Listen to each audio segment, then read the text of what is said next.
আমি বছরের শুরুতেও লাভিল্য শেয়ারটা একবার বলছিলাম যে মোটামুটি লাভিল্য শেয়ারে বিনিয়োগ করলে আপনাদের লস হবে না। লাভিল্য শেয়ারটা যারা এবছর বিনিয়োগ করছেন তারা মোটামুটি ভালোই লাভ পাইছেন। 108 টাকা পর্যন্ত উঠছিল এবং সর্বনিম্ন 29 টাকা 50 পয়সা পর্যন্ত নামছিল।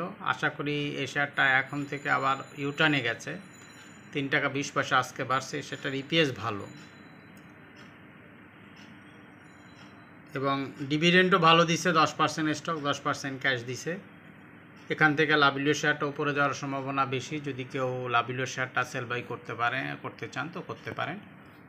এরপর আমি আইসিবি সম্বন্ধে বলবো। আইসিবি শেয়ারটা আসলে এদের রিজার্ভ আছে প্রচুর, কিন্তু আইসিবি শেয়ারটা আইসিবি বাই করতেছে না। আইসিবি শেয়ারটা বাই করলে শেয়ারটা আরও উপরের দিকে থাকার কথা ছিল, কিন্তু দেখা যায় যে শেয়ারটা দিনে দিনে পড়তে এক জায়গায় এক সময় গিয়ে শেয়ারটা 60 টাকার নিচে চলে গিয়েছিল। ওইখান থেকে আবার আস্তে আস্তে ইউটার্ন নিতেছে।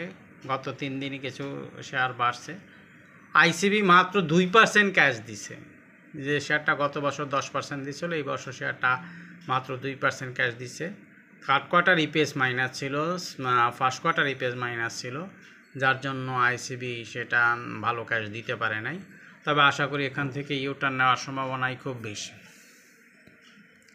এরপর আমি আইপিডিসি সম্বন্ধে বলবো। আইপিডিসি শেয়ারটা অনেক দিন পর্যন্ত নিচে পড়ে আছে। এই শেয়ারটা 17 টাকা 30 পয়সা পর্যন্ত 52 উইকের মধ্যে নামছিল এবং দেখা যায় যে 57 টাকা 60 পয়সা পর্যন্ত উঠছিল। এখন শেয়ারটা বাই মুডে রয়েছে। আজকে 9,70,000 শেয়ার ভলিউম করছে, যদিও গত বছর 5% স্টক এবং 5% ক্যাশ দিয়েছিল। এবছর এখন পর্যন্ত ডিভিডেন্ড ঘোষণা করেনি। ফিনান্সিয়াল ইনস্ট্রাকশন থেকে যেহেতু শেয়ারটা ভালো একটা ইউটার্ন নেওয়ার মুভমেন্টে রয়েছে, আমরা যদি দেখি ইনস্টিটিউট অক্টোবর মাসে 35% শেয়ার সাধারণ পাবলিকের কাছ থেকে বাই করছে এবং ডিরেক্টরদের কাছে 40% শেয়ার আছে। আমরা যদি দেখি তার পেইড অফ ক্যাপিটাল আছে ভালো, পেইড অফ ক্যাপিটাল আছে 245 কোটি টাকা, যদিও লোন রয়েছে, লং টাইম লোন রয়েছে 1600 কোটি টাকা প্লাস, অথরাইজ ক্যাপিটাল আছে 800 কোটি। দেখা যাক শেয়ারটা কোন দিকে যায়। ইপিএস কিছুটা কমছে, প্রতিবারই দেখা যায় ইপিএস কমে। এখান থেকে যদি শেয়ারটা ভালো মুডে যাইতে যদি বাই আসে তাহলে এখান থেকে ভালো অবস্থানে যাইতে পারে। এরপর আমি লাস্টে আর একটা শেয়ার সম্বন্ধে বলবো। ম্যাক্সিমাম সময় আমি কয়েকটা শেয়ার সম্বন্ধে কথা বলে থাকি ফুড সম্বন্ধে। এটা হলো RD food, Rangpur dairy food and product. এই শেয়ারটা 2% ক্যাশ দিছিল এবং এর ফার্স্ট কোয়ার্টার ইপিএস 35 পয়সা, অ্যানুয়াল ইপিএস দিয়েছিল 1 টাকা 1 পয়সা। যদিও এই শেয়ারটাও গত অক্টোবর মাসে 1.8% ইনস্টিটিউট বাই করছে।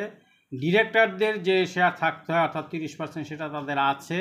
পাবলিকের কাছ থেকে 1.8% শেয়ার তারা বাই করছিল। আশা করি মার্কেট তো কোনোভাবেই ইউটার্ন নিচ্ছে না। মার্কেট ইউটার্ন নিলে এই শেয়ারটাও ভালো একটা পজিশনে যাবে।